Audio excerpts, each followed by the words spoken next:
பாலும் தெளிதேனும் பாகும் பருப்பும் இவை நாளும் கலந்துனக்கு நான் தருவேன். கோலம் செய் துங்கக் கரிமுகத்து தூமணியே நீ எனக்கு சங்கத்தமிழ் மூன்றும் தான். திகடச்சக்கர செம்முகம் ஐந்துளானாக சகடசக்கர தாமரை நாயகனாகிய கதிரவனை அகடு அசக்கு அரவின் மணியாய் உரை விகடச்சக்கரன் மெய்ப்பதம் போற்றி உல்லாச நிராகுல யோக இத சல்லாப வினோதனாக ஆறுபடை வீடுகளிலே ஏறு நின்று அரசோச்சுகின்ற கந்த கடம்பனை கார்மையில் வாகனனை கைதொழுது ஒருமானை கரத்திலே வைத்து ஒருமானை சிரத்திலே வைத்து உலகேழும் தருமானை பாகம் செய்து அருள் செய்யும் பெருமானை பவளனிடும் சைலம் போல் வரும் யானைமுகப் பெருமானை தருவானாக பொறியானை மகிழையேறும் பெருமானாக அருணகிரி பெம்மானாக விளங்குகின்ற உண்ணாமலை உடனாகிய அண்ணாமலையார் திருவடிகளை சிந்தையிலே பதித்து கொண்டு அகிலாண்ட கோடி உலகம் அனைத்தும் ஈண்ட பின்னும் கன்னியன மறைகள் பேசும் ஆனந்த ரூப மயிலாக விளங்குகின்ற அன்னை பராசக்தியை துணையாக கொண்டு குன்றம் ஏந்தி குளிர்மழை காத்தவனாக அன்று ஞானம் வளர்ந்த பிரானாக பரனாக விளங்குகின்ற திருவேங்கடமுடையான் சீரடிகளை பணிந்து போற்றி வணக்கத்திற்கும் பாராட்டுதலுக்கும் உரிய உலகத்தையே தங்கள் பக்கத்திலே திருப்பக்கூடிய ஆற்றல் பெற்ற காரணத்தினாலே திருப்பூர் என்ற பெயருக்கு சான்றாக விளங்குகின்ற இந்த திருத்தலத்திலே கந்தசஷ்டி விழாவை தன் தந்தையினுடைய நினைவாக சீரும் சிறப்புமாக நடத்தி கொண்டிருக்கின்ற என்னுடைய அருமை பிள்ளை சரவணன் அவர்களுக்கும் அவருடைய குடும்பத்தினருக்கும் இதற்கு மூல காரணமாக என்னுடைய தந்தையாகவே இருந்து எனக்கு ஆசி உரைத்து என்னுடைய வளர்ச்சியிலே மகிழ்ச்சி அடைகின்ற அருமை அப்பா திரு ரத்னஞ்செட்டியார் ஐயா அவர்களுக்கும் மற்றும் இங்கே வருகை புரிந்திருக்கிற சான்றோர்களுக்கும் தாய்க்குலத்துக்கும் தம்பி தங்கைகளுக்கும் என்னுடைய பணிவான வணக்கங்களை சமர்ப்பித்துக் கொள்கிறேன். கந்தசஷ்டி விழா என்பது முருகனுக்குரிய விழாக்களிலே மிக சிறப்பான ஒரு விழா. இது இன்றைக்கு நேற்றைக்கு அல்ல, சங்ககாலம் தொட்டே கொண்டாடப்படுகின்ற விழா. இது 6 நாட்கள் ஆணவத்தை அழித்த அறுமுக செவ்வேளுக்காக எங்களுக்கு இருக்கின்ற ஆணவத்தையும் அகங்காரத்தையும் அடக்கி ஞானத்தை தா என்று வேண்டுகின்ற விரதம் இது. சஷ்டியிலே இருந்தால் அகப்பையிலே வரும் என்பார்கள் கிராமத்தில். அது சஷ்டியிலே விரதம் இருந்தால் குழந்தை பிறக்கும். இது சத்தியம். எங்கள் வீட்டிலேயே என்னுடைய சகோதரிக்கு குழந்தையே இல்லாமல் இருந்து 8 குழந்தைகள் குறையிலே போய் 9வது குழந்தை வயிற்றிலே இறந்து 10, 11 இரட்டை குழந்தைகள் சஷ்டி விரதம் இருந்து சங்குப்பால் குடித்துத்தான் பிறந்தார்கள். அதனால இது தைரியமா நான் சொல்றேன். ஆனால் முருகனுடைய சஷ்டி விரதம் என்பது விளையாட்டானது அல்ல, மற்ற விரதங்கள் மாதிரி அல்ல. ஏகாதசி விரதம், திருவாதிரை விரதம் இதெல்லாம் கொண்டாடுகிறோம். வெள்ளிக்கிழமை விரதம், சனிக்கிழமை விரதம்னு. சஷ்டி விரதம் அப்படி அல்ல. உள்ளத்திலே முருகன் மீது உறுதியான நம்பிக்கையோடு இந்த விரதத்திலே இருக்க வேண்டும். அதான் முக்கியம். 5 புலன்களை புலனைந்தும் வென்றான் தன் வீரமே வீரம் என்றாள் அவ்வை. 5 புலன்களையும் அடக்குவதல்ல, கட்டுப்படுத்துவதுதான் வீரம். அடக்குவது என்றால் பார்க்காதே, கேட்காதே, சாப்பிடாதே இதல்ல. அப்படி யாரும் சொல்லல. தீயவைகளை பார்க்காமல் கட்டுப்படுத்திக் கொள். இஷ்டம் போல கண்டபடி சாப்பிடாதே, கண்டபடி பேசாதே, கண்ட இடத்துக்கு போகாதே, தவறான செயல்களை செய்யாமல் உன்னுடைய வாழ்க்கையை நெறிப்படுத்திக் கொள் என்று சொல்வதுதான் 5 புலனையும் வெல்லுவது. அந்த புலனடக்கம் என்பதுதான் சஷ்டி விரதத்திலே மிக முக்கியமான ஒன்று. அதுக்கு முக்கியமாக அந்த விரதத்திலே பட்டினி இருப்பார்கள். ஏன்னா ஒரு கூலி தொழிலாளிக்கு சம்பளத்தை குறைச்சு கொடுத்தா என் கையில் அடிக்காதே, என் தலையில் அடிக்காதேன்னு சொல்ல மாட்டான், என் வயிற்றில் அடிக்காதேம்பா. ஏன் சார் இப்படி வயிற்றில் அடிக்கிறீங்கன்னு. அந்த கூலிக்கும் வயிற்றுக்கும் என்ன சம்பந்தம்? ஒன்றும் இல்லை. ஆனால் வருமானம் குறைவாக இருந்தால் முதல்ல குறைவது உணவு தான். அந்த உணவு குறைந்தால் மற்ற எந்த அங்கமும் வேலை செய்யாது. கையில் அடிபட்டா கூட கட்டு போட்டுக்கொண்டு இடது கையால் டீ குடிக்கலாம், காலில் அடிபட்டு இருந்தா கூட டிவி பார்த்து கொண்டே முறுக்கு திங்கலாம். ஆனா வயிற்றுல வலி வந்தா சாப்பிட முடியாது. சாப்பிட முடியாத போது நம்மால பார்க்க முடியாது, கேட்க முடியாது, நடக்க முடியாது, எந்த வேலையும் செய்ய முடியாது. அப்ப அந்த வயிறு அடங்குகிற போது, அடக்கப்படுகிற போது மற்ற எல்லா புலன்களும் அடங்கும். அதனாலதான் நம்முடைய பெரியவர்கள் எல்லாம் விரதம் என்றால் உப்பில்லாமல் இருக்கணும், முழுப்பட்டினி இருக்கணும். இன்னைக்கு டயட் என்று டாக்டர்கள் சொல்லுவது, அந்த காலத்தில் மாசத்துல ஒரு நாளாவது முழு விரதம். ஏகாதசி, துவாதசி அன்னைக்கு முழு சாப்பாடு. அப்படி முடியலையா, வருஷத்துக்கு ஒரு நாள் வைகுண்ட ஏகாதசி விரதம் இரு, திருவாதிரை விரதம் இரு. இன்னைக்கு திருவண்ணாமலையில நாமெல்லாம் திருக்கார்த்திகைனா பாயசத்தோட வடையோட மத்தியானம் சாப்பிடுவோம். திருவண்ணாமலையில தீபம் ஏற்றுகிற வரைக்கும் யாரும் சாப்பிட மாட்டாங்க. அந்த 6 மணிக்கு தீபம் ஏற்றின பிறகுதான் பருப்பு வடை பாயசத்தோட சாப்பாடு. அது கார்த்திகை விரதம், அது முருகனுக்கு தான். அப்படி இந்த சஷ்டி விரதம் என்பது புலனடக்கத்தோடு நாள் முழுக்க முருகனையே எண்ணிக்கொண்டு நமக்கு ஞானத்தை தர வேண்டும் என்ற பிரார்த்தனையோடு இருப்பதுதான் இந்த விரதம். இன்னும் ஒன்று சொன்னா, துன்பத்திலே மிகப்பெரிய துன்பம் எதுன்னா பிறக்கிறது தான். நமக்கு மூக்கு இருக்கிற வரைக்கும் சளி பிடிக்கும், அது மாதிரி நம்ம பிறக்கிற வரைக்கும் துன்பம் உண்டு. எது வரைக்கும் பிறப்போம்? நம்முடைய வினை பயன் இருக்கிற வரைக்கும் நம்ம பிறப்போம். தாமரைக்கு பங்கஜம்னு ஒரு பேர் உண்டு. பங்கம்னா சேரு, ஜம் என்றால் தோன்றுவது. அது நீரில் தான் முளைக்கிறது, சேற்றில் முளைக்கிறது. அது மாதிரி அது காரணம் தான், விதையிலிருந்து தான் தாமரை வருகிறது. ஆனால் விதை ஜம்னு சொல்றது இல்லை. அந்த விதையை சேத்துல போட்டா சேரு ஒரு கருவியா இருக்கு. அது மாதிரி நம்முடைய வினை தான் விதை, வினையினாலே நம்ம பிறக்கிறோம். ஆனால் நாம பிறப்பது அந்த வினையின் காரணமாக பிறப்பதற்கு அருள் செய்கிறவன் இறைவன் ஆகையினாலே இது ஆண்டவனுடைய படைப்பு. பிரம்மன் தான் என்னை பிறப்பித்தான், அவன் பிறப்பிக்கிறதே இல்லை. தீபாவளிக்கு கடையில் அத்தனை ஸ்வீட் பண்ணி வச்சிருக்கான். எனக்கு வயிற்று வலி வந்தது, இந்த ஹோட்டல்காரர் ஸ்வீட் வச்சிருந்ததுனால தான் வயிற்று வலினா இல்லை. அந்த கடையில் இருக்கிற ஸ்வீட்டுக்கும் உன் வயிற்றுக்கும் இடையில உன் கை நீண்டிருக்கு.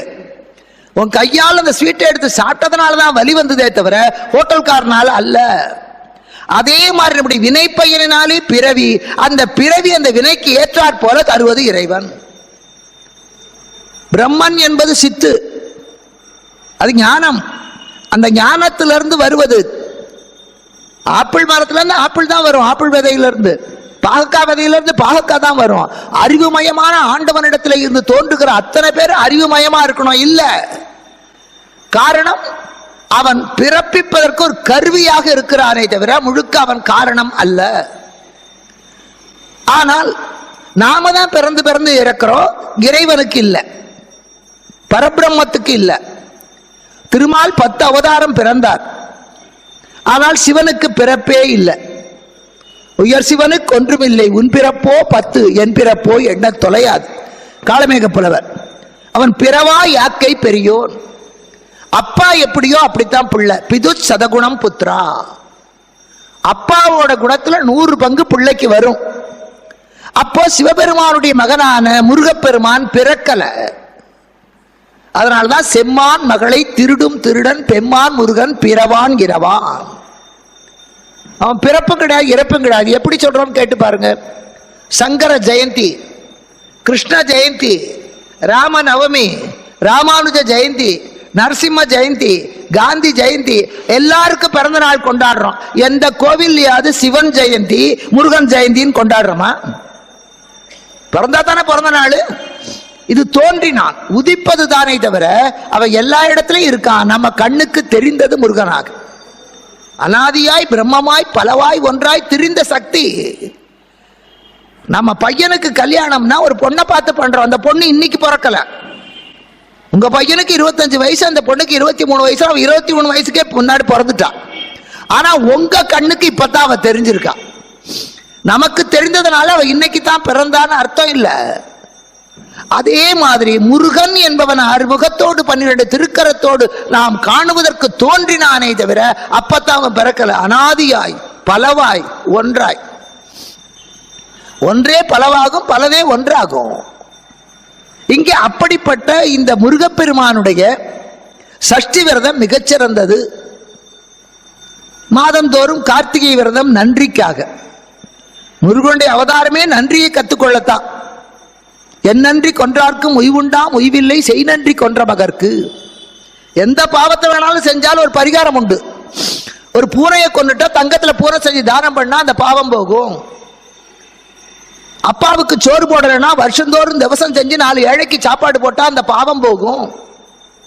எல்லா பாவங்களுக்கும் பிராயச்சித்தம் உண்டு. ஆனால் ஒருத்தர் நமக்கு செய்த நன்றியை மறந்தா கூட தப்பில்லை. அந்த நன்றி செய்தவனுக்கே நீ வேண்டுமென்றே விரோதமாக அவனுக்கு துன்பம் வரக்கூடிய காரியத்தை செஞ்சா அதனால வரக்கூடிய பாவத்துக்கு விமோசனமே கிடையாது. அதனாலதான் என் நன்றி கொன்றார்க்கும் உய்வுண்டு செய் நன்றி கொன்ற மகற்கு இல்லை. கந்த புராணமே அதான்.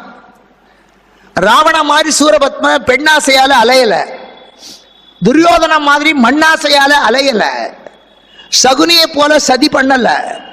சூரபத்மன் ஏகபத்தினி விரதம். அவன் பிற நாடுகளை அழிக்கணும்னு நினைக்கல. ஆனா அவன் அழிக்கப்பட்டாங்க. நன்றி மறந்தான். நன்றி மறந்தான். ஒன்றொரு பயனை உதவினோர் மனம் கன்றிட. நமக்கு ஒரு உதவி செஞ்சவருடைய மனம் வேதனைப்படுகிற மாதிரி மனம் கன்றிட. ஒரு செயல் கருதி செய்தால், திட்டமிட்டு நமக்கு உதவி செய்தவனுக்கு விரோதமாக மனம் வேதனைப்படும்படியாக ஒரு காரியத்தை செய்தால் அந்த புன்தொழில் செய்தோர், அப்படிப்பட்ட காரியத்தை செய்தவர்களுக்கு அழிவதற்கு அந்த முன் செய்த நன்றி ஒன்றே போதும், அல்லது கூற்று வேண்டாம். அவன் நன்றி மறந்தானே அந்த பாவமே அவனை அழிக்கிறதுக்கு போதுமே தவிர வேறொரு யமனே வேண்டாம். அதனால நன்றி செய்தால் மறந்துட்டா கூட பரவாயில்ல, உபகாரம் செய்தவனுக்கு அபகாரம் செய்யாதே. சிவபெருமான் அருளாலே அத்தனையும் பெற்ற சூரபத்மன் இந்த சந்தையால்தானே பெற்றேன் என்று அவர் மகன் முருகனை கண்டு தாழுதல் வேண்டும், அவனை என் வாய் புகழுதல் வேண்டும் என்று எண்ணாம அந்த பிள்ளையே நேற்றை பாலனோ இவனா பரம்பொருள் என்று ஏசி எதிர்த்தானே. அந்த நன்றி கெட்ட பாவம் தான் அவனை அழித்தது.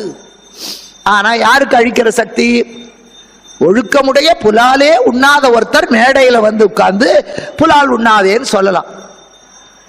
மத்தியானம் ஒரு முழு கோழி, சாயந்தரம் ஒரு முழு ஆடு தின்னுட்டு இங்க மேடையில் வந்து உட்கார்ந்து வள்ளலார் விழால யாருமே புலால் உண்ணாதீர்கள். தப்பு. ஒவ்வொன்றுக்கும் ஒரு சட்டம் உண்டு. ஒரு அரசியல்வாதி என்றால் அவனுக்கு நேர்மை வேணும், ஒரு ஆசிரியன் என்றால் அவனுக்கு அறிவு வேணும், ஒரு பெண் என்றால் அவளுக்கு அடக்கம் வேணும், ஒரு ஆண் என்றால் அவனுக்கு வீரம் வேண்டும், ஒரு சொற்பொழிவாளர் என்றால் சொல்லும் செயலும் ஒன்றாக இருக்கணும். ஊருக்கு உபதேசம் உனக்கல்லடின்னு பண்ணக்கூடாது. ராமாயணத்தை பத்தி பேசிட்டு தெருவுக்கு 4 பொண்ணை வச்சுட்டு இருந்தானா அவன் ராமனை பேசுறதுக்கு யோகியதே இல்லை. தம்பிக்குரிய பாகத்தை கொடுக்காம அத்தனையும் வாங்கி கொண்டு மேடையில் ஏறி நின்று நான் மகாபாரதத்தை பேசுறேன்னு பேசினா அவன் மகா பாவி. சொல்லும் செயலும் ஒன்றாக இருக்கணும், எப்போ மாறுபட்டு இருக்க கூடாது. அந்த ஒழுக்கம் என்பது மிக முக்கியமான ஒன்று. நாவடக்கம், புலனடக்கம் எல்லாமே. அத முருகப்பெருமான் நன்றி கொன்ற ஒருத்தனை கொல்லணும்னா இவர் நன்றியோட இருந்தாரா? கேட்பான்ல, நீ ரொம்ப யோகியனாடா, ஒரே வார்த்தையில கேட்டுறோம். முருகன் நன்றியோட இருந்தான். தனக்கு பாலூட்டிய 6 கார்த்திகை பெண்களுக்காக மாதந்தோறும் கிருத்திகை விரதம். ஆடி கிருத்திகை, தை கிருத்திகை விசேஷம், பெருங்கார்த்திகை அதை விட விசேஷம். தனக்கு ஞானப்பால் கொடுத்த உமையவளுக்காக ஒரு நாள் அல்ல, தன் அனாதையா அந்த சரவண பொய்கையில எடுத்து வளர்த்த அந்த பெண்களுக்காக அந்த நன்றி மறக்காம வருஷத்துல 13 கார்த்திகை விழாக்களை கொண்டாட செய்தான். அது நன்றி மறக்காத தன்மை இல்லை. அது மட்டுமல்ல, இந்த முருக வணக்கம் என்பதுதான் ரொம்ப பழமையானது, ரொம்ப ரொம்ப பழமையானது. ஏன்னா முதல்ல உலகம் முழுக்க தண்ணியாத்தான் இருந்தது. இமயமலை கூட அப்ப இல்லை. தெற்கே கன்னியாகுமரிக்கு அந்த பக்கம் ஒரு கண்டமே இருந்தது, அதுக்கு பேர் லெமூரியான்னு பேர். இது வரலாற்று ஆசிரியர்களால் ஸ்தாபிக்கப்பட்ட ஒண்ணு. அங்கதான் முதல் சங்கம் இடைச்சங்கம் 2 இருந்தது. மடிந்து போனது, கடல் கொண்டது. கபாடபுரம் அங்கதான் இருந்தது, தென்மதுரை அங்கதான் இருந்தது. அந்த முதல் சங்கம் இடைச்சங்கம் அகத்தியராலே தொல்காப்பியராலே இருந்தது. அந்த பாடல்கள் கிடைக்கிறது. தொல்காப்பியர் எழுதிய தொல்காப்பியம் இருக்கிறது. அகத்தியத்தில் 2 பாடல்கள் தொல்காப்பியர் காட்டுறாரு தவிர முதல் சங்கத்தில் அகத்தியர் தலைவர் அதுல கிடைக்கிற புஸ்தகமே. அப்படிப்பட்ட அத்தனையும் இருந்து மிகச்சிறந்த தமிழறியும் நாடாக இருந்தது லெமூரியா கண்டம். ஆனா கடல் பொங்கி வந்து அந்த கண்டமே அழிந்தது. நம்ம கண்ணு முன்னால தனுஷ்கோடி அழிந்தது. இப்ப உத்தரகாண்ட்ல எத்தனை இடங்கள் கண்ணுக்கே தெரியாம மறைஞ்சு போச்சு. இருந்தது, அதை பார்த்தவர்கள் இருக்கிறார்கள். தனுஷ்கோடி இருக்கிறது, இப்ப இல்ல. 1952 வந்த மிகப்பெரிய கடல் கோள்ல தனுஷ்கோடியே உள்ள போயிடுது. அப்போ இப்ப தண்ணியில ஒரு கல்லை போட்டீங்கன்னா, பாஸ்கல் விதின்னு ஒண்ணு உண்டு, தண்ணியில ஒரு கல்லை போட்டா அந்த கல் விழுந்த இடத்துல தண்ணி மேல தெளிக்கும். இப்ப அந்த கல்லோட எடை எவ்வளவோ அவ்வளவுதான் அந்த வெளியேறிய தண்ணீரின் எடை. இதுதான் பாஸ்கல் விதி. இந்த கல்லினுடைய எடை, எந்த பொருளை போடுறோமோ அந்த பொருளினுடைய எடைக்கு அளவான தண்ணீர் வெளியேறும். இப்ப அதே மாதிரி ஒரு பக்கம் தாழ்ந்தால் இன்னொரு பக்கம் உயரணும். தெற்கே லெமூரியா என்ற கண்டம் கடலுக்குள்ளே அழுந்திய போது வடக்கே கடலுக்குள்ளே இருந்து பாறை வெளி மேலே வந்தது. அதுதான் இமயமலை, அதுதான் இமயம். அதே மாதிரி கல் தோன்றி மண் தோன்றா காலத்திலேமா முதல்ல பாறை. இப்பவும் நீங்க ஆறு குளத்துல காவேரியிலையோ இதுல அற்புதமான தாமிரவரணியிலையோ இறங்கி குளிக்கிற போது காலில் பாறை படும். ஆழத்துக்கு போகும்போது பாறை படும். நீங்க கிணறு வெட்டும் போது பாறை கிடைச்சா தான் தண்ணி வரும்னு அர்த்தம். பாறைக்கு அடியில் தண்ணீர் இருக்கு, அந்த தண்ணீருக்கு மேல பாறை வந்திருக்கு. உலகத்திலே கைப்படாமல் தானாக உண்டாகியது பாறை தான். இன்னைக்கு பல இடத்துல இருக்கு. இன்னும் கொஞ்ச நாள் போனா அதெல்லாம் இருக்காது. இப்பவே உங்க குழந்தைகளுக்கு காட்டிடுங்க. ஏன்னா எல்லா பாறையும் வெட்டி அவன் ஜல்லியா போட்டு வீடு கட்ட ஆரம்பிச்சிட்டான். அதனால மலைனா என்ன, பாறைனா என்னன்னு தெரியாது. அது இயற்கையாக வந்தது, பூமிக்கு அடியிலே இருந்து மேலே வந்தது. அப்படி அந்த முதலாக பாறையாக தோன்றிய போது மற்ற இடங்களிலே எல்லாம் பாறை தோன்றுவதற்கு முன்பே தமிழ்நாட்டில் பாறை தோன்றி அந்த மலையிலே மனிதன் வாழ ஆரம்பித்து விட்டான். அதனால உலகத்திலேயே மிக மூத்த குடி தமிழ் குடிதான். தமிழன் தான் மிக பழமையானவன். இன்னைக்கு அவன் தான் யாருக்கும் புரியாத புதுமையானவனா மாறிக்கொண்டிருக்கிறான். அந்த மலைக்கு குறிஞ்சியின் பேரு. மற்ற இடங்களிலே கல் தோன்றுவதற்கு முன்பே இங்கே மலை தோன்றி, மலையிலே தோன்றிய நீர் வழிந்து மலையை அரித்து கொண்டு வந்து அந்த மண் பதிந்து அதுல காடு உண்டாகி அந்த காட்டை வெட்டி மருத நிலமாக்கி அந்த காடு நெய்தல்ல போய் கடல்ல கலக்கிற வரைக்கும் வாழ்ந்து முடித்தவன் தமிழன். அந்த மலையும் மலையை சார்ந்த பகுதியும் குறிஞ்சியின் பேரு, குறிஞ்சியின் பேரு. இன்னைக்கு பல ஊர்கள் குறிச்சின்னு வரும். காரக்குறிச்சி, கள்ளுக்குறிச்சி, கல்லிடைக்குறிச்சி. இப்படி குறிச்சி என்பது அந்த மலைப்பகுதியிலே இருப்பது. வேலுக்குறிச்சி கொல்லிமலையில. அந்த குறிச்சியிலே வாழ்ந்தவர்கள் குறவர்கள். அந்த குறிச்சியிலே பூத்த பூவுக்கு பேர் குறிச்சின்னு வச்சா காலப்போக்கில் அது குறிஞ்சின்னு மாறி போச்சு. இன்னைக்கு கொடைக்கானல்ல 12 ஆண்டுகளுக்கு ஒரு முறை அந்த பூ மலரும். அங்க இருக்கிற முருகனுக்கு பேரே குறிஞ்சி ஆண்டவர் தான் பேரு. மலை மேல இந்த முருகு என்ற பெயர், முருகுன்னா அழகுன்னு அர்த்தம்.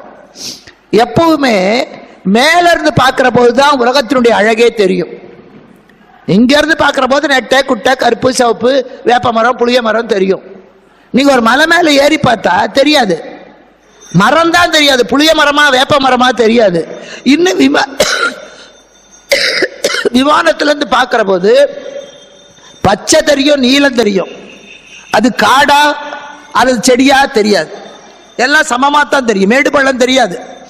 உயர்ந்த நோக்கிலிருந்து பார்க்கிற போது வித்தியாசங்கள் தெரியாது, தெரியக்கூடாது. அதுதான் முருகன் மலை மேல போய் உட்கார்ந்த காரணமே. அப்போ அந்த மலை மேலே இருக்கிறவர்கள் பார்க்கிறார்கள் சூரிய உதயம். எத்தனை பேர் சூரிய உதயத்தை பார்த்திருப்போம்? சூரியனை முன்னம் நீ எழுப்பு, சொர்க்கத்தின் வாயில் திறக்கும் உனக்கு. சூரிய உதயத்துக்கு முன்னால நம்ம எழுந்திருக்கணும்.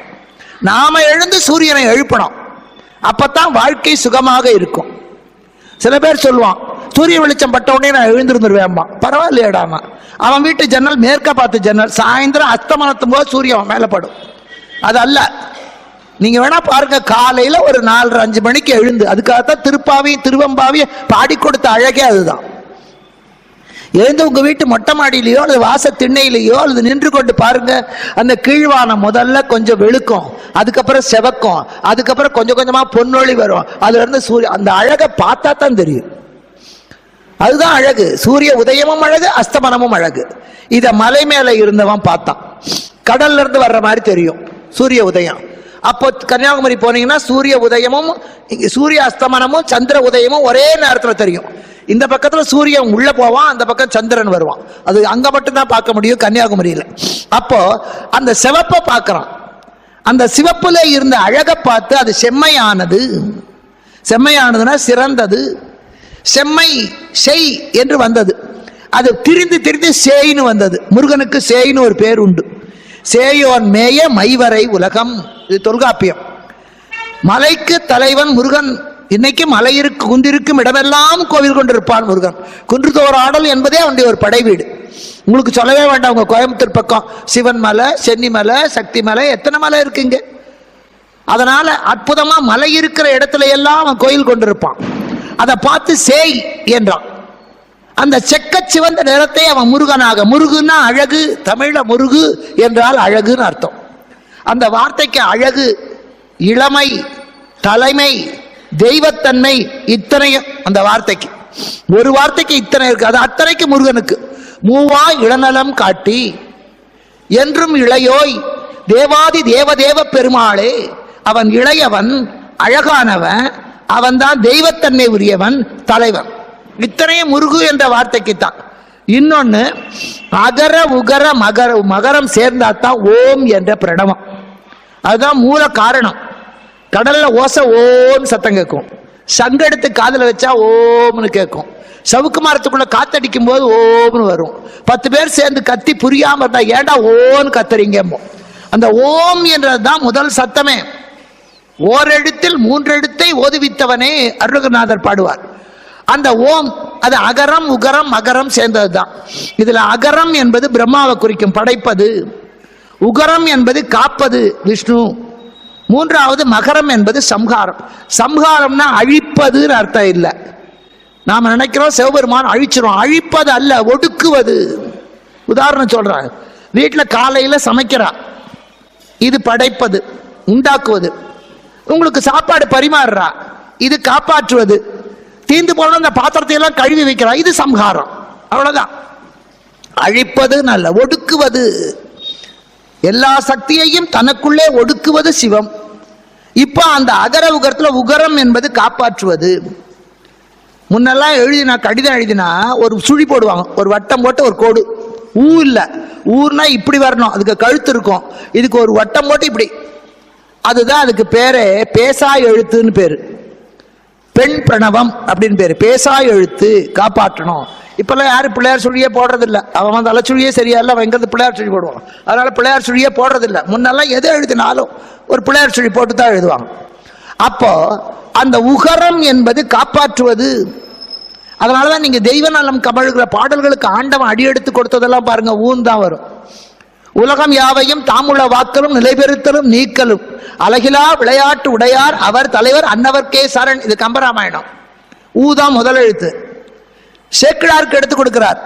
உலகெல்லாம் உணர்ந்து ஓதற்கரியவன் நிலவுலாவிய நீர்மறி வேணியன் அழகில் சோதியன் அம்பலத்து ஆடுவான் மலர் சிலம்படி வாழ்த்தி வணங்குவான். ஊ அங்கே ஊன் தான் தொடங்குது.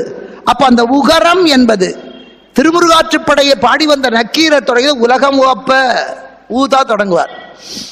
அதனால அந்த 6 படை வீடுங்கிறத சொன்னதே நக்கீரர் தான். அது முறைப்படி அல்ல, அவர் வணங்கிய முறைப்படி. இப்ப அந்த உகரம் என்பது இந்த முருகு என்பதுல 3 ஊ இருக்கு. மூ என்பதுல ஒரு ஊ, ரூ என்பதுல ஒரு ஊ, கூ என்பதுல ஒரு ஊ. இப்படி 3 பெண் பிரணவங்கள் 3 வகையான காப்பாற்றக்கூடிய ரட்சிக்கிற சக்தி சேர்ந்து இருப்பது அந்த ஒரு வார்த்தைக்கு தான், வேற எந்த தெய்வத்துக்கும் இல்லை. அதனாலதான் முருகா எனும் நாமங்கள்னார். அது ஒன்ன சொல்லல. அந்த முருகுன்னு சொன்னீங்கன்னா உலகத்தில் இருக்கிற எல்லா பொருள்களையும், எல்லா தெய்வங்களையும், எல்லா சக்திகளையும் அத்தனையும் சொல்லுவது அந்த ஒரு வார்த்தை. அது ஒன்னல்ல, பல அர்த்தம் அதுக்கு. அப்படிப்பட்ட முருகப்பெருமா உலகத்திற்கு வருவதற்காக தவம் செய்தவர்கள் தேவர்கள். ஏன்னா அவர்களுக்கு அப்படி ஒரு வரம் வந்து விட்டது. தாங்க முடியாத துன்பத்தினாலே, யாரால சூரபத்மனுடைய துன்பத்தினாலே தவித்தவர்கள் தேவர்கள். அதுல மிகச்சிறந்ததாக இருக்கின்ற, மிக சக்தி வாய்ந்ததாக இருக்கின்ற, எல்லாராலும் பூஜிக்கப்படக்கூடிய, எந்த யாகம் செய்தாலும் யாக புருஷனாக இருக்கக்கூடிய சிவத்தை அவமதித்தார்கள் தேவர்கள். அதனாலதான் துன்பமே. 18 புராணங்கள். இந்த புராணம்னா இன்னைக்கு நாத்திகவாதிகளும் சரியான அறிவில்லாதவர்களோட புராணம்னா பழங்கதை, பொய், இந்த புராணம் எல்லாம் என்கிட்ட பேசாதடா அப்படின்னு என்ன அர்த்தம்? வெட்டி கதை அல்ல. இதிகாசம் என்கிற ராமாயணம் பாரதம் போன்றவை எல்லாம் பல அறங்களை சொல்லுவது, அதுல ஒரு அறத்தை மட்டும் சொல்லுவது புராணம், ஒவ்வொன்னா விளக்குறது. இப்ப நீங்க சமையல் பண்ணும்போது சாம்பார்ல பார்த்தா காரம் இருக்கு, புளி இருக்கு, உப்பு இருக்கு, எல்லாம் இருக்கு, அது இதிகாசம். ஆனா அஞ்சரை பொட்டியில பார்த்தா உப்பு தனியா இருக்கு, மிளகு தனியா இருக்கு, சீரகம் தனியா இருக்கு, தனித்தனியா அதுல என்னென்ன இருக்கோ அது என்னென்னு காட்டுவது புராணம். இப்ப ஹரிச்சந்திர புராணம் எடுத்துக்கொண்டா சத்தியம் வத, சத்தியத்தை பேசு, அது ஒரு தர்மம். அந்த ஒரு தர்மத்தை பற்றி மட்டும் சொல்லுவது ஹரிச்சந்திர புராணம். தர்மம் சர, தர்மத்தை காப்பாற்று, என்ன கஷ்டம் வந்தாலும் தர்மத்தை விடாதே, அதை சொல்லுவது மகாபாரதம். தர்மனுடைய வரலாறு, எல்லாருடைய வரலாறுமே அந்த ஒரு தர்மத்தை பற்றி மட்டும் சொல்லுவது. இந்த புராணம் என்பது ஒரு தர்மத்தை பற்றி விளக்கி சொல்லுவது. எல்லாத்தையும் போட்டு குழப்பிக்காம, அவியெல்லாம் அது இதிகாசம், எல்லா காயும் இருக்கு, தனித்தனியா ஒவ்வொரு காயும் பொரியல் பண்ற மாதிரி ஒவ்வொரு காயினுடைய சுவையையும் ஒவ்வொரு தர்மத்தினுடைய சுவையையும் சொல்லி தருவது புராணம். அது மொத்தம் 18 புராணங்கள். அதுல சிவனுக்குரியது 10. அழகா கேட்குறீங்க. இந்த வருஷம் எனக்கு ரொம்ப சந்தோஷமா இருக்கு. ஏன்னா நான் சரவணங்கிட்ட தான் சொல்லுவேன், திருப்பூர்ல மட்டும் நான் பார்த்து வருத்தப்படுறது ஒரே ஒரு விஷயம்ப்பா. கோயிலுக்கு வருவாங்க, அப்படி வந்து ஒரு 5 நிமிஷம் உட்காந்துட்டு எழுந்து போவாங்க. எந்த ஊர்லயும் இப்படி எழுந்து போய் நான் பார்த்ததில்லை. அது மனசுக்கு கஷ்டமா இருக்கும். வராட்டா பரவாயில்ல, வந்துட்டு எழுந்தா நம்ம சரியா பேசலையோ ஒரு தயக்கம் வரும். ஆனா இந்த ஆண்டு ஆரம்பத்திலேயே எல்லாரும் வந்து உட்கார்ந்து அருமையா கேட்கறீங்க, ரொம்ப சந்தோஷம். அந்த புகழ் அவர்களுக்கு தான். அவர் யூடியூப்ல போட்டு போட்டு எல்லாரையும் கேட்க வச்சுட்டார். அதான் வெளிநாடுகளிலெல்லாம் கேட்க வச்சுட்டார். திருப்பூரோட நிகழ்ச்சி தினம் 2 ஃபோன் வருது, மலேசியால இருந்து லண்டன்ல இருந்தும். ஏங்க நீங்க திருப்பூர்ல பேசினதை நான் கேட்டேன், கந்தபுராணம் அவ்வளவு பிரமாதமா இருந்தது. அது எப்படி எத்தனையோ ஆயிரக்கணக்கான மைல்களுக்கு அந்த பக்கம் இருக்கிறவங்க அவங்க லேப்டாப்ல அதை பார்த்துட்டு, என்ன அவங்க மூஞ்சி கூட தெரியாது, அதை கஷ்டப்பட்டு அவர் நம்பரை கண்டுபிடிச்சு அங்கிருந்து அவருக்கு போன் பண்ணி அவர்கிட்ட என் நம்பரை கேட்டு எனக்கு அவங்க பாராட்டு தெரிவிக்கிறாங்க. அப்ப எந்த அளவு ரசிகத்தன்மை இருந்திருக்கணும், எவ்வளவு செலவாகும். அங்கிருந்து ஒரு போன் பண்றதுன்னா எவ்வளவு செலவு. அடுத்த தெருவில் இருக்கிற பொண்ணு அம்மா நான் சௌக்கியமான்னு கேட்கறதுக்கு யோசிக்கிறா, பக்கத்து ஊர்ல இருக்கிற பையன் அப்பா சௌக்கியமான்னு கேட்கறதுக்கு செலவாயிடுமேங்கிறான், மிஸ்டு கால் கொடுத்துட்டு நீ பேசுங்கிறான். அங்கிருந்து அவங்க பேசுறாங்கன்னா அந்த புகழ் முழுக்க அவருக்கு தான். அதனால அவரை நான் தலையாலே வணங்குறேன். எனக்கு புகழுக்கல்ல, கந்தன் பெருமையை உலகம் முழுக்க பரப்பினாரே அதுக்காக. ஏன்னா தெரியணும், நம்முடைய புராண இதிகாசங்கள் அத்தனையும் எல்லாருக்கும் போய் சேரணும். எங்க அப்பா அதே மாதிரி, அம்மா நீ பேசணும் நான் கேட்கணும் பார், அவருக்காக நான் பேசுறேன். ஏன்னா பேசுவதனாலே எனக்கு நன்மை. நான் செத்து போன பிறகு கூட நான் சொன்ன செய்வ வாரியார் சுவாமிகள் இல்ல, அவர் சொன்ன செய்திகள் இன்னைக்கு நெஞ்சில் இருக்கு. கீவாஜா இல்ல, அவர் சொன்ன செய்திகள் இன்னைக்கு நெஞ்சில் இருக்கு, வாழையடி வாழையாக. அது மாதிரி நல்லவைகள் 4 பேருக்காவது போய் சேரணும். அப்படி அந்த 18 புராணத்துல சிவனுக்குரியது 10 புராணம். அதுல ஒரு வேடிக்கை நீங்க பார்க்கணும். மச்சாவதாரம், கூர்மாவதாரம், வராக அவதாரம், வாமன அவதாரம் இதெல்லாம் திருமால் எடுத்தது. ஆனா அதை பற்றிய புராணம் எல்லாம் சிவபுராணம். சிவபுராணம், லிங்க புராணம், மார்க்கண்டேய புராணம், மச்ச புராணம், கூர்ம புராணம், வராக புராணம், அதன் பிறகு மிகச்சிறந்ததாக இருக்கிற சிவபுராணம், விஷ்ணு புராணம், பிரம்மாண்ட புராணம், பவிஷ்ய புராணம், இதெல்லாம் 10 அவரோடது. திருமாலுக்கு 4, விஷ்ணு புராணம், நாரத புராணம், பாகவத புராணம், கருட புராணம். பிரம்மாவுக்கு 2, பிரம்மாண்ட புராணம், பத்ம புராணம். அக்னிக்கு 1, அக்னி புராணம். சூரியனுக்கு 1, பிரம்ம கைவர்த்த புராணம். மொத்தம் 18. இதுல கந்த புராணம் சிவபுராணத்தோட சேரும். சிவனுக்குரிய 10 புராணங்களிலே கந்த புராணமும் 1. கந்த புராணத்திலே இல்லாதது எந்த புராணத்திலும் இல்லை. அவ்வளவு சிறப்பானது கந்த புராணம். எதனால சொல்றேன்னா, இந்த 18 புராணங்கள்ல இருக்கிற எழுத்துக்கள் கிரந்தங்களை சேர்த்தினா மொத்தம் 4 லட்சம். 18லயும் சேர்த்தினா 4 லட்சம். ஆனா கந்த புராணம் மட்டும் 1 லட்சம். யோசிச்சு பாருங்க, மற்ற 17 சேர்ந்தாத்தான் 3 லட்சம், ஸ்காந்தம் மட்டும் 1 லட்சம். இன்னும் சொல்ல போனா நம்ம தமிழ் கந்த புராணம் அல்ல, அது கொஞ்சம் தான். வடமொழியில ஸ்காந்தம் வியாசரால எழுதப்பட்டது. புராணங்கள் எல்லாம் எழுதினவர் அவர் தான். அந்த ஸ்காந்தம் எப்படி வடமொழியில எழுதப்பட்டது, சம்ஹிதை, சங்கர சம்ஹிதை, சூத சம்ஹிதை, பிரம்ம சம்ஹிதை, விஷ்ணு சம்ஹிதை, சூர சம்ஹிதை, சனத்குமார சம்ஹிதை 6. அதுல சங்கர சம்ஹிதை என்பதுல மொத்தம் 6 கண்டங்கள். அதுல 1 சிவரகசிய கண்டம்.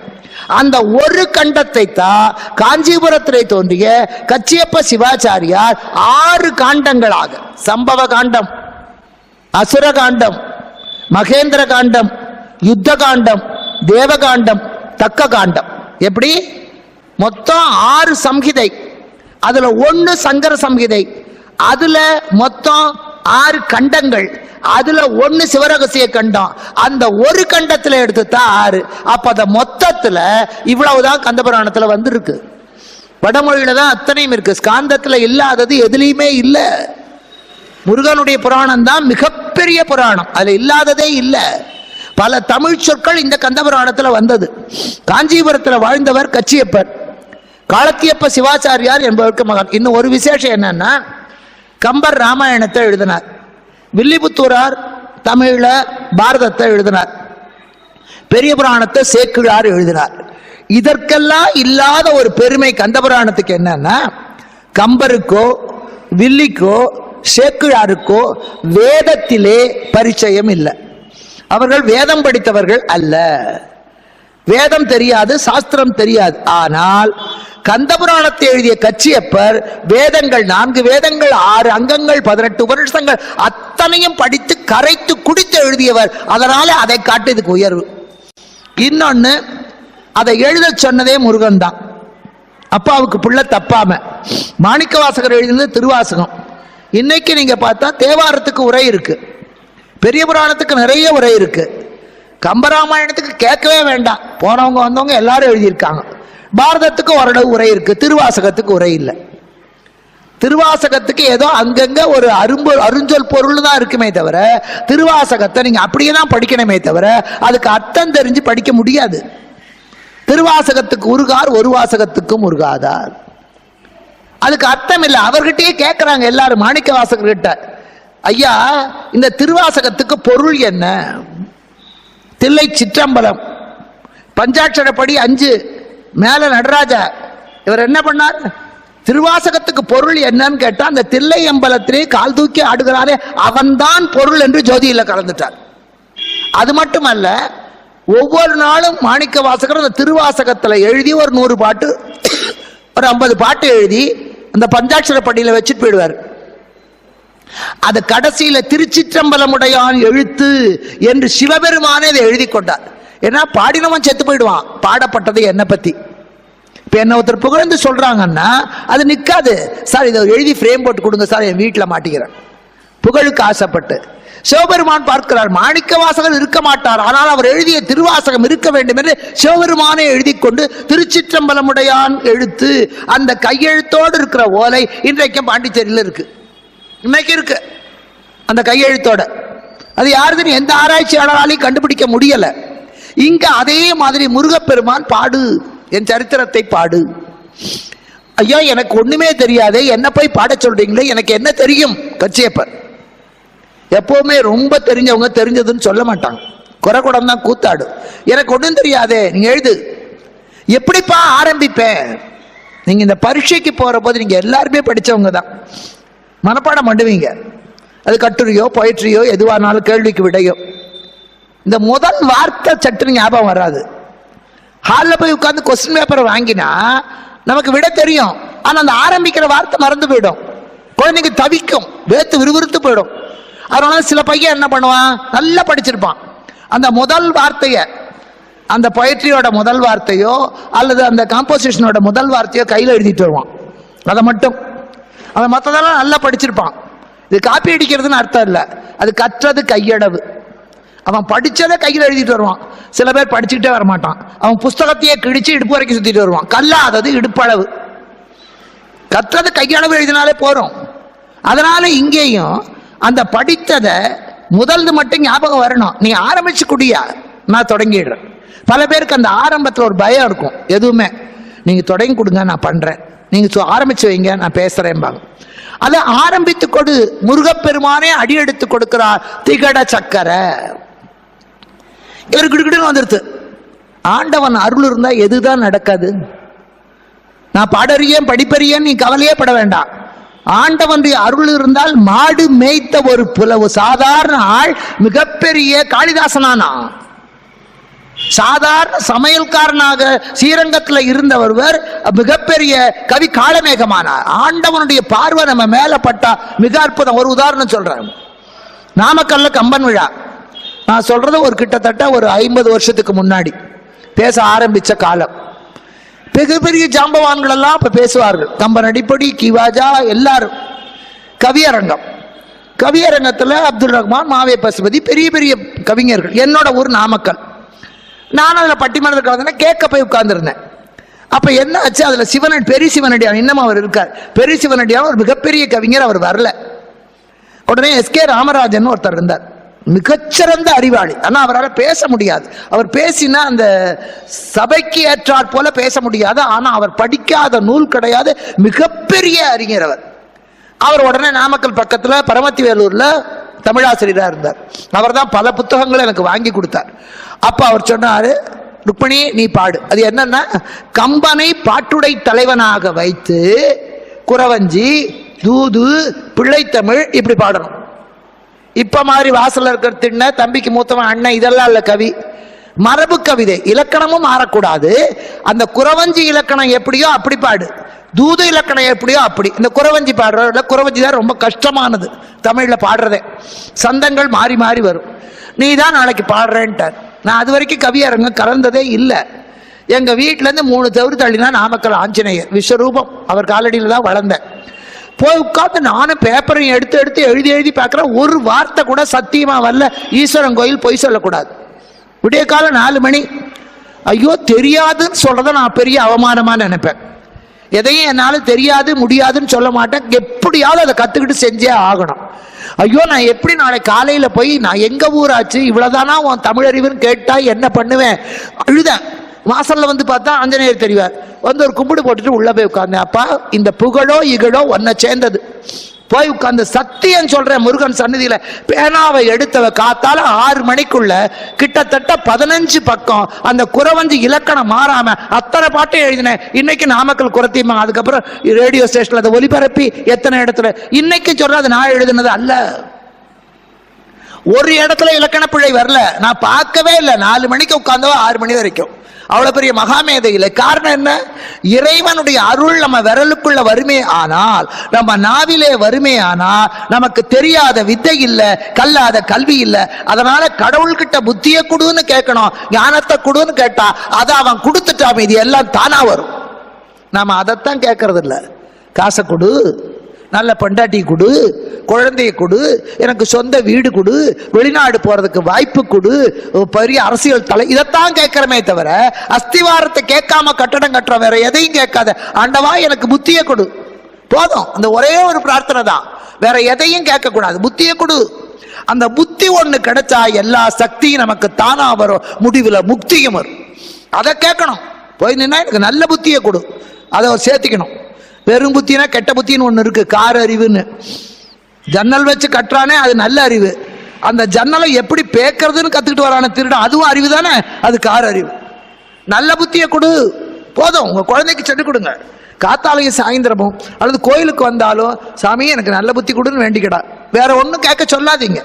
இந்த நல்ல புத்தி வந்துட்டா மீதி எல்லாம் தானா வரும். அஸ்திவாரத்தை பலமா போட்டா 8 அடுக்கு மாளிகையும் கட்டலாம், 80 அடுக்கும் கட்டலாம். அஸ்திவாரம் பலவீனமா இருந்தா ஒரு அடுக்கே நிற்காது. அஸ்திவாரம் புத்தி தான். அதுக்கப்புறம் தான் சக்தி. சக்தி இல்லாதவனுக்கு கூட புத்தி இருந்தா உலகத்தையே ஆளலாம். புத்திமான் பலவான். இங்க அதனால அப்படிப்பட்ட இவர் கேட்கிறார், திகட சக்கர எழுத ஆரம்பிச்சிட்டார். ஆனால் நான் எழுதினேன்னு நினைக்கல. அந்த அகங்காரம் வரக்கூடாது. அதான் முருகனை வணங்குகிறவர்களுக்கு நான் என்ற ஆணவம் வரக்கூடாது. இப்ப என்ன பண்ணார்? எழுதி தினமும் ஒரு 300 பாட்டு எழுதுவார். காஞ்சிபுரம். காஞ்சிபுரம் தான் நகரேஷு காஞ்சி, நாரீஷு ரம்பா, புஷ்பேஷு ஜாதி, புருஷேஷு விஷ்ணு. நகரங்களிலே சிறந்தது காஞ்சி, பூக்களிலே சிறந்தது ஜாதி, புருஷர்களிலே சிறந்தவன் மகாவிஷ்ணு.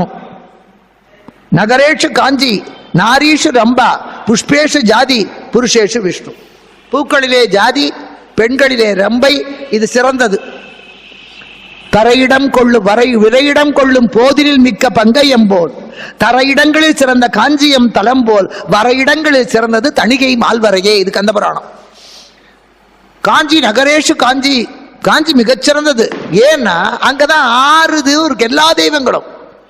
அன்னை காமாட்சி சாக்தம், ஏகாம்பரேஸ்வரர் சைவம், வரதராஜ பெருமாள் வைஷ்ணவம், கந்தகோட்டம் முருகன். பிள்ளையாருக்கு தனியா வேண்டாம், எல்லா இடத்துலையும் இருக்கார். திகட சக்கர விநாயகர் அங்கதான் உட்கார்ந்து இருக்கார் ஏகாம்பரேஸ்வரர் வாசல்ல. ஜைன காஞ்சி, சமண காஞ்சி, சிவகாஞ்சி, பௌத்த காஞ்சி, இந்தியாவில் என்னென்ன மத பிரிவுகள் இருக்கோ அத்தனைக்கு உரிய அத்தனை இடங்களும் காஞ்சிபுரத்தில் மட்டும்தான் இருக்கு. அத்தனை தெய்வங்களும் காமாட்சியை சுத்தி வர்ற மாதிரி அன்னைக்கே ரோட் அமைச்சிருக்கான். பிடிக்கிறதோ பிடிக்கலையோ அந்த கோயிலை தான் சுத்தி வரணும்.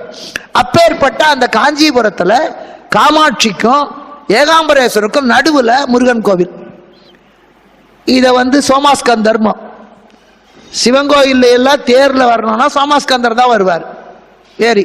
திருவண்ணாமலையில கூட மற்ற நாட்கள்ல எல்லாம் சந்திரசேகரரோ அண்ணாமலையோ சோமாஸ்கந்தர் நடுவில் முருகன் எட்டி பார்த்துட்டு உட்காந்துருப்பான். 2 பேர் தனியா அம்பாள் வருவா, தனியா முருகனும் வருவான். அங்க இயற்கையிலேயே காமகோட்டத்துக்கும் ருத்ரகோட்டத்துக்கும் இடையிலே இங்கே முருகனுடைய கந்தகோட்டம் அமைந்திருக்கிறது. அந்த இன்னைக்கு இருக்கு. அந்த கந்தகோட்டத்தில் கொண்டு போய் தான் கச்சியப்ப சிவாச்சாரியார் இந்த எழுதுவார். அடுத்த நாள் பார்த்தா அதுல திருத்தப்பட்டிருக்கும். முதல்ல ப்ரூஃப் திருத்தினவனே முருகன் தான்.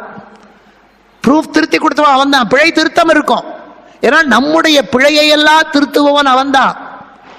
பிழையெல்லாம் தீர்ப்பாயினி, பிழையெல்லாம் பொறுப்பாயினி. அதான் ஏழிசையா இசைப்பையனா என்னுடைய தோழனுமாய் யான் செய்யும் துருசுகளுக்கெல்லாம் உடனாகி. நீதாப்பா எல்லாத்துக்கும் முக்கியம். பொன்னு மெய்ப்பொருளும் தருவானை, போகமும் திருவும் புணர்ப்பானை, பின்னை என் பிழையெல்லாம் பொறுப்பானை, பிழையெல்லாம் தவிர பணிப்பானை, இன்ன தன்மையன் என்று அறிய ஒண்ணாத எம்பிரானை, அன்னம் வைகும் வயல் பயணத்தணி ஆரூரனை மறக்கலுமாமே. சுந்தரமூர்த்தி நாயனார்.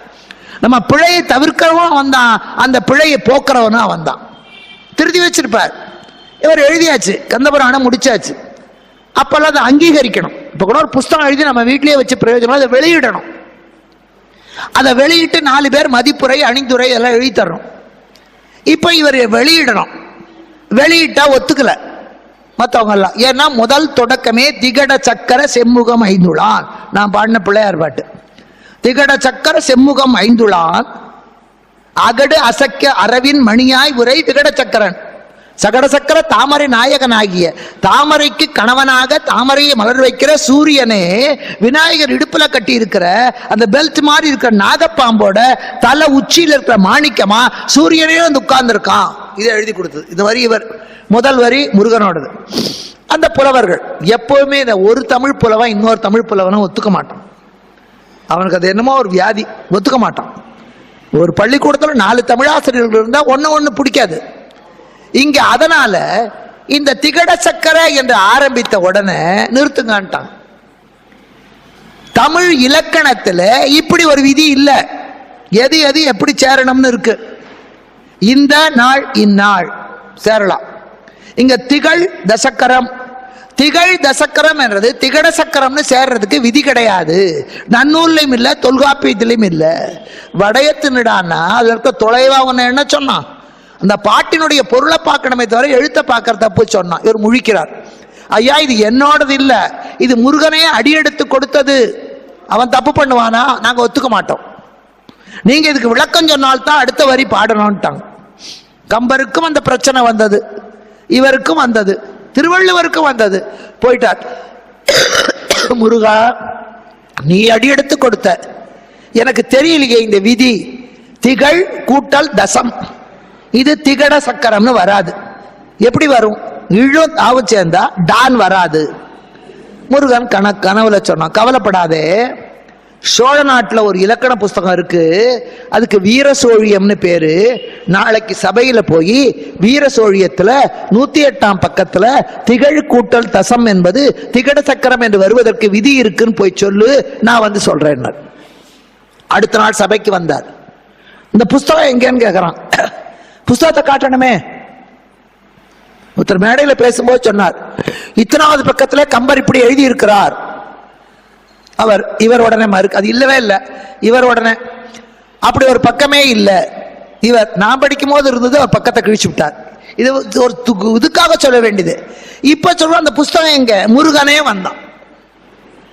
முற்பட்ட சபையிடை தப்புற்ற கவியென முற்பட்டு பொருளுரைத்த முருகோனே வருகிறார் அருணகிரிநாதர்.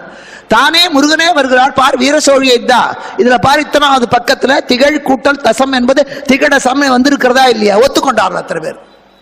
தன்னுடைய சரிதத்தை தானே சரிபார்த்த நாயகன் முருகன். அதுக்கு பிறகுதான் எழுத தொடங்குகிறார் சம்பவ காண்டம். கைலை மால்வரை சிவபெருமான் அமர்ந்திருக்கிறார். வெள்ளை விளையேறு இருக்கு பனிமலை. இன்னைக்கு கைலாயத்தை பார்த்துத்தான் எல்லா கோவிலும் கட்டினதே. கோவில கர்ப்ப கிரகம், சுற்றுப்பிரகாரம், கொடிமரம், பலிபீடம் இதெல்லாம் எதை வச்சு கட்டினார்கள்? கைலாயத்தில் இருக்கு. கைலாயத்தில் அந்த சுற்றுப்பிரகாரம் பனியிலேயே சுற்றுப்பிரகாரம், கோஷ்ட தெய்வங்களுக்குரிய சில மாடங்கள், கொடிமரம் இத்தனையும் இருக்கு. இன்னைக்கு நீங்க மிக அமர்நாத்துக்கு போனா ஒரு கர்ப்ப கிரகம் சிற்பியினால எத்தனை நீளம் எத்தனை அகலம் இருக்கணும்னு சிற்ப சாஸ்திரத்துல விதிக்கப்பட்டதோ அந்த விதி இயற்கையிலேயே அந்த அமர்நாத்ல அமைந்திருக்கு. நீளாகலம் இது யார் வச்சது? இன்னைக்கு கைலாயத்தை ஒரு பக்கத்துல இருந்து பார்த்தா சோமாஸ்கந்தரா தெரியும், இன்னொரு பக்கத்துல இருந்து பார்த்தா வெள்ளியம்பல நாதரா தெரியும். திருவண்ணாமலை பார்த்தீங்கன்னா மலையை சுத்தி வரும்போது ஒரு இடத்துல அண்ணாமலையார் மட்டும் ஒரே ஒரு கோபுரம், இன்னொரு பக்கம் சிவசக்தியார் 2 தெரியும், இன்னும் கொஞ்சம் போனா 3 சோமாஸ்கந்தர், இன்னொன்னு 4, இன்னொரு பக்கம் போனா 5. இதெல்லாம் அற்புதம். அவ்வளவு வரு தீபம் தானே. அதுல ஒரு பெரிய ஆச்சரியம், பிள்ளையை பாடிய வாயால் தந்தையை பாடிய வாயால் பிள்ளையை பாடணும். நான் பிள்ளையை பாடி முடித்து விட்டு அடுத்த நாள் தந்தையை பாட அங்க போறேன். 11ஆம் தேதி திருவண்ணாமலையில் 5வது ரிஷபம், பெரிய ரிஷபம். ஆண்டுதோறும் 5ஆம் திருவிழா அடியனுக்கு கொடுப்பார்கள். எனக்கு ரொம்ப சந்தோஷம். கைலாச காட்சியே பார்க்குற மாதிரி. இங்க முடித்த உடனே அங்க அந்த தொடங்கிடுது. இந்த தடவை கார்த்திகை இப்பவே தொடங்கி கார்த்திகை 1ஆம் தேதியே தீபம் மிகப்பெரியதா. அதனால எதற்கு சொல்றேன்னா அந்த அங்க பார்த்து தான் இங்க வைத்திருக்கிறதே. பனின்னா தண்ணி எல்லா இடத்துலையும் உரையணும். அமர்நாத்ல ஒரு இடத்துல மட்டும்தான் அந்த பனி லிங்கம் மாதிரி இருக்கு, மற்ற பக்கத்தில் தண்ணி தேங்குது. அதுவும் உரையணும் இல்ல, அதுவும் உரையணும் இல்லையா? ஏன் உரையல? ஏன் உரையல? அது யார் செஞ்சது? ஃப்ரிட்ஜுக்குள்ளேயே வச்சாங்க அந்த நடுவில் இருக்கிற தண்ணியை மட்டும். சில சமயத்தில் 1/2 அடி இருக்கும், சில சமயத்தில் 5 அடி இருக்கும், சில சமயத்தில் 10 அடி இருக்கும். அவங்க அதிர்ஷ்டத்தை பொறுத்தது. பக்கத்துல தண்ணி தேங்கி நிற்கும். உமையவள் தண்ணியாவே நிற்கிறா, சிவபெருமான் லிங்கமாகவே இருக்கிறார். வெள்ளை சத்துவகுணம், ரஜோகுணம்ங்கிறது கோபம். கோபத்துக்கு அடையாள சிவப்பு. கண்ணு சிவக்கும், முகம் சிவக்கும், உதடு சிவக்கும். கோபம் வந்தா அது ரஜோகுணம். தாமச குணம் கருப்பு, சோம்பேறித்தனம். எருமையை விட கருப்பும் இல்லை, எருமையை போல சோம்பேறியும் கிடையாது. சத்துவகுணம் என்பது வெள்ளை. சிவபெருமான் சத்துவகுணம்.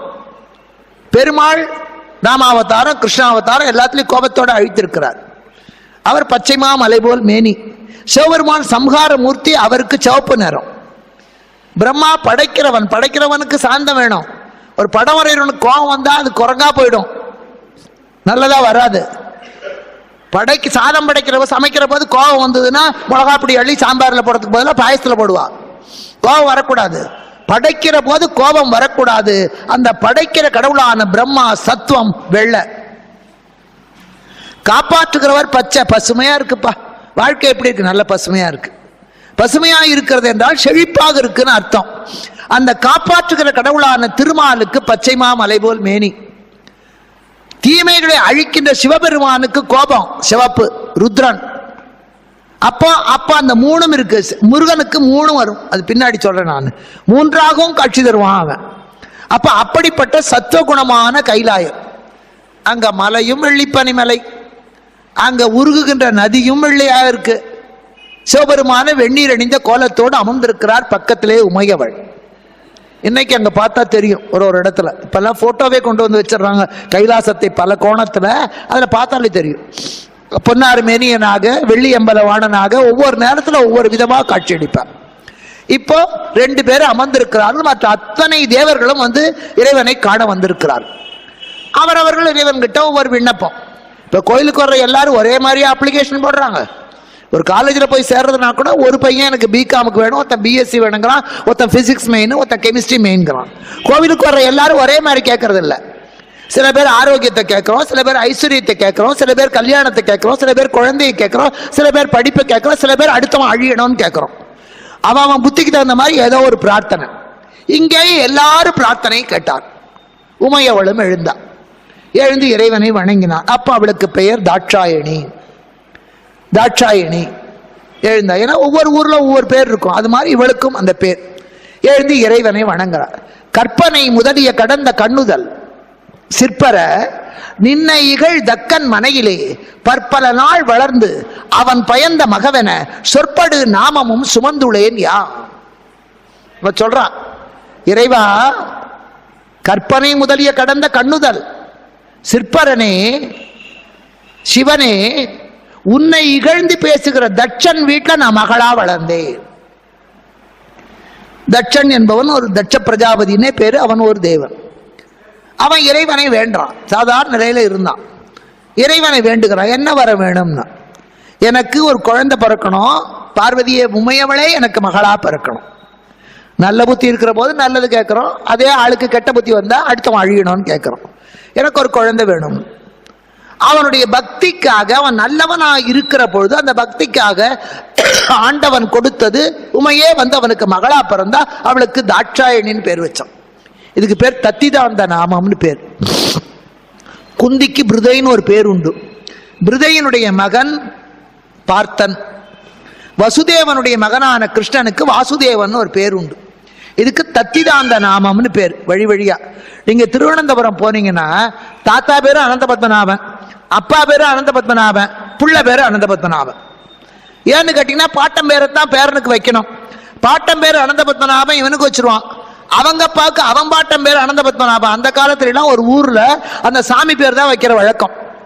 நரசிம்மன் யாருக்காவது பேர் இருந்தா நீ நங்கவள்ளியா நாமக்கல்லான்னு கேட்பாங்க, இல்ல சோழிங்கரான்னு கேட்பாங்க. நாமகிரின்னு ஒருத்திக்கு பேர் இருந்தா அவ சத்தியமா உலகத்துல எந்த மூலையில இருந்தாலும் அவன் நாமக்கல்ல சேர்ந்தவன் தான். நாமக்கல் சுகவனம்னு பேர் இருந்தா அவன் சேலத்தை சேர்ந்தவன் தான். ஏகாம்பரம் பேர் வச்சா அவன் காஞ்சிபுரத்தை சேர்ந்தவன். ஒன்னு பாட்டன் பேர் வைக்கணும், இல்லைன்னா அந்த ஊர் தெய்வத்து பேர் வைக்கணும். இப்ப ரெண்டும் இல்லை. எந்த வீட்லயும் அந்த ஊர் கோயில் சாமி பேரே இல்லை. வாயில நுழையாத பேரெல்லாம், அர்த்தம் தெரியாத பேரெல்லாம். ஹரித்யுதான்னு ஒரு பேர். இது என்ன பேருன்னு எனக்கு சத்தியமா தெரியல. எந்த அகராதிலும் இல்லை. ஹரித்யுதா தெரியல என்னென்ன, உனக்கு அரிக்குதான்னு கேட்கிற மாதிரி இருக்கு. இப்படி ஒரு பேர்,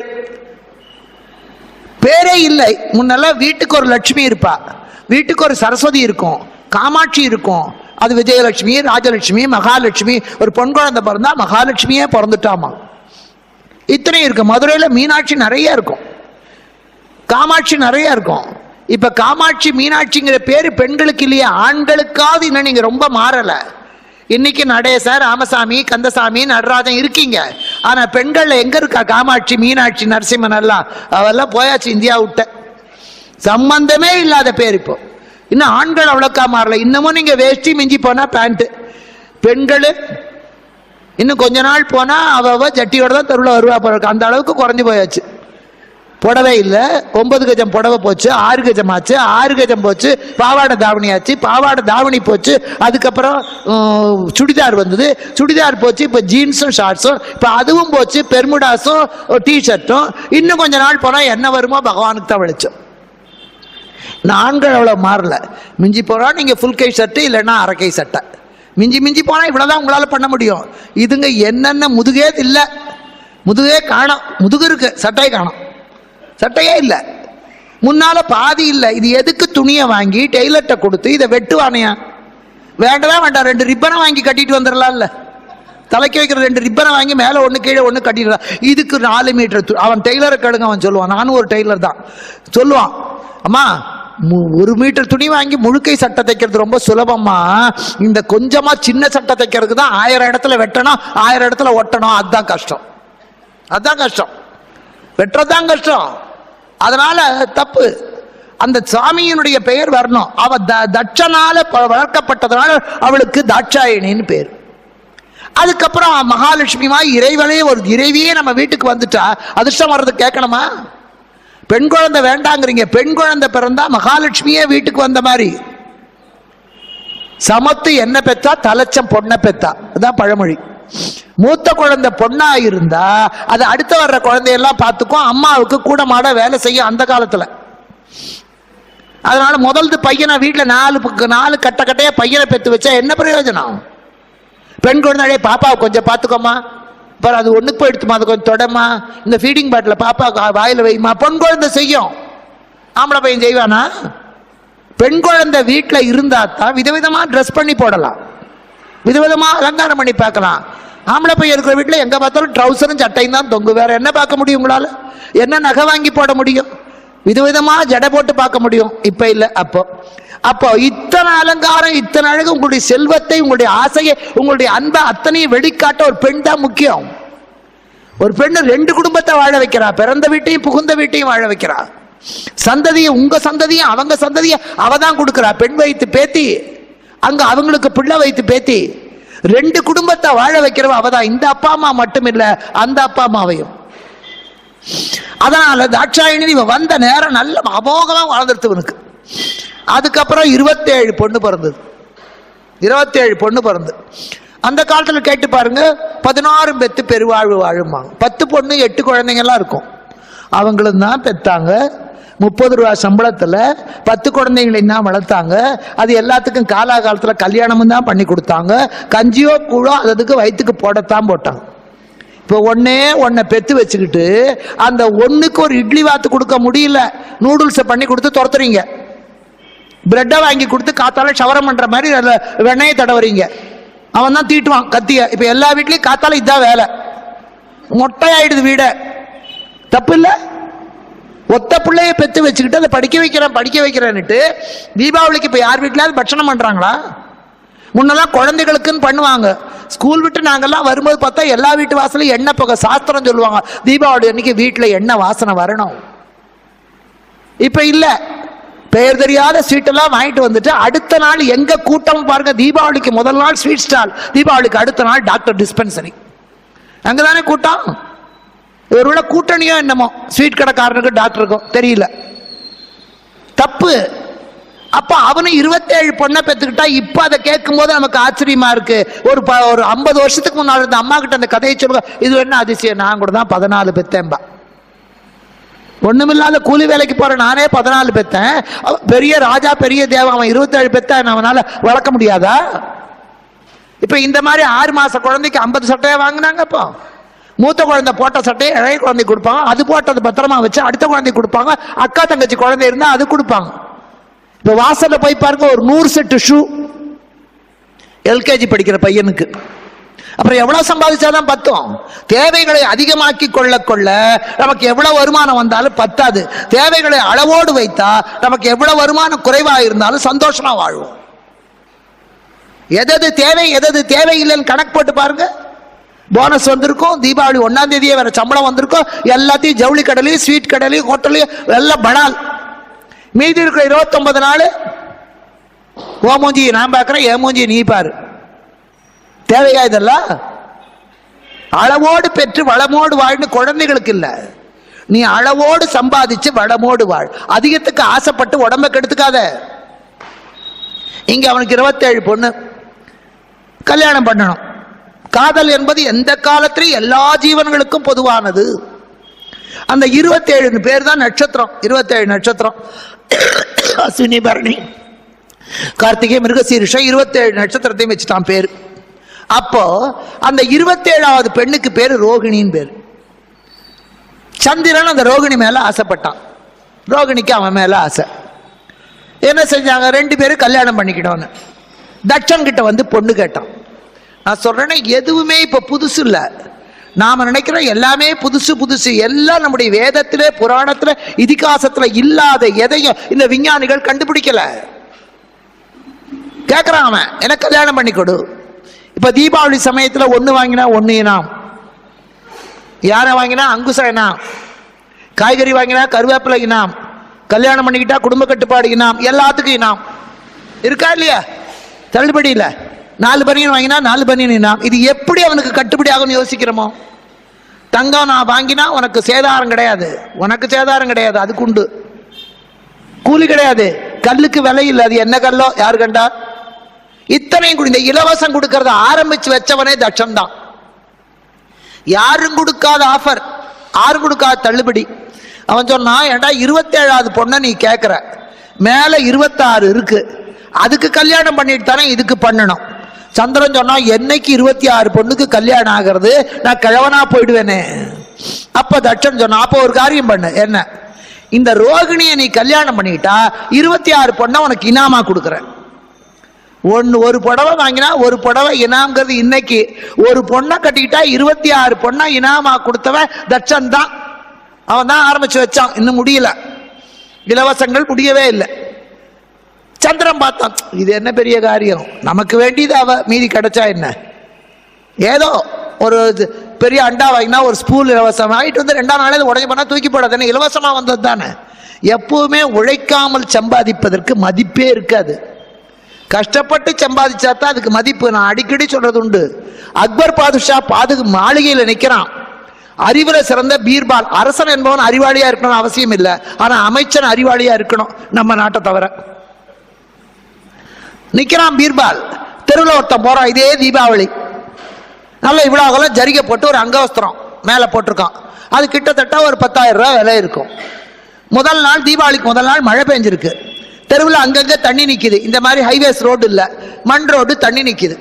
இவன் எதையோ வேடிக்கை பார்த்துக்கிட்டே போனவன் ஒரு குழியில காலை வச்சுட்டான். கால் முழங்கால் வரைக்கும் செருப்பெல்லாம் சேராயிடுது.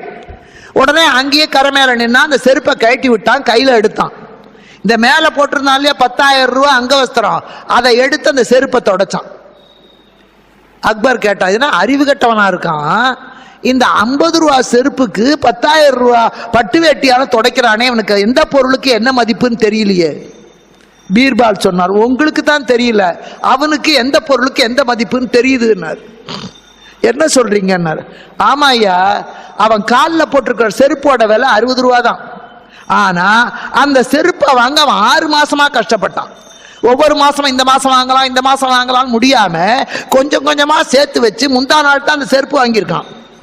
அவன் கஷ்டப்பட்டு உழைச்சு காசோட அருமை தெரிஞ்சு அதை சேர்த்து வச்சு கிடைக்குமா கிடைக்காதான் பாடுபட்டு வாங்கினது செருப்பு. இந்த அங்கவஸ்திரம் இருக்கே, அது நேத்தைக்கு தீபாவளிக்கு, தலை தீபாவளிக்கு அவன் மாமனார் போட்டது ஓசி.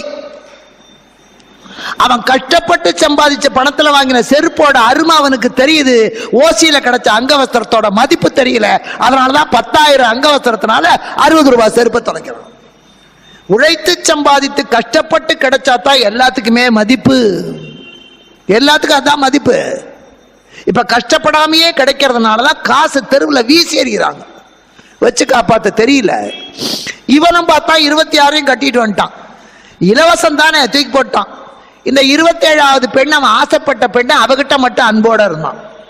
இந்த 26 அப்பா கிட்ட வந்து முறையிட்டது, எங்களை திரும்பி கூட பார்க்க மாட்டேங்கிறாரு, கல்யாணம் பண்ணி கொடுத்துட்ட, எங்களை திரும்பி கூட பார்க்கல, ஒரு முழம் பூ கூட வாங்கி தரல, எங்களை ஏன் இப்படி கல்யாணம் பண்ணி கொடுத்த. பிறந்த வீட்டில் பார்த்தான் தட்சன், சந்திரனை கூப்பிட்டான், எனக்கு ரோகிணி மேலதான் இஷ்டம், நீங்க இலவசமா கொடுத்தீங்க வாங்கிக்கிட்டேன்,